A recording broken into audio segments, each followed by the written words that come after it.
রহমানের সাথে যে বৈঠক হয়েছে সেখান থেকে যে প্রতিশ্রুতি দিয়েছেন, আমরা আশা করছি প্রফেসর ইউনূস সাহেব সেই প্রতিশ্রুতি রাখবেন এবং খুব শীঘ্রই বাংলাদেশে একটি নির্বাচন হবে এবং এই নির্বাচনে জনগণ যাকেই ক্ষমতায় বসায়, আমরা যদি বিএনপিকে ক্ষমতায় দেয়, আমরা বলেছি আমরা দেশের জনগণের জন্য কাজ করবার সুযোগ যদি জনগণ আমাদের দেয়, তাহলে আমরা জীবন বাজি রেখে জনগণের জন্য কাজ করে জনগণের প্রত্যাশা পূরণ করব।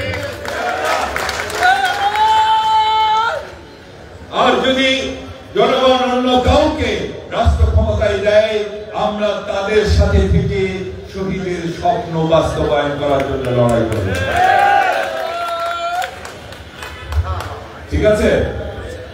তো এরপরে আরো একদিন আরো ব্যাপক পরিসরে আপনাদের সাথে বসে বক্তব্য দেব। ঠিক আছে? আজকে আর বক্তব্য দেওয়ার মতো পরিবেশ নেই। সবাই আজকে যারা এসেছেন সবাইকে ধন্যবাদ জানাচ্ছি এবং রক্তদান এই কর্মসূচি মহৎ কর্মসূচি, এই কর্মসূচি আজকে যারা আয়োজন করেছেন, আমরা আশা করব যে আগামীতেও এটি অব্যাহত থাকবে।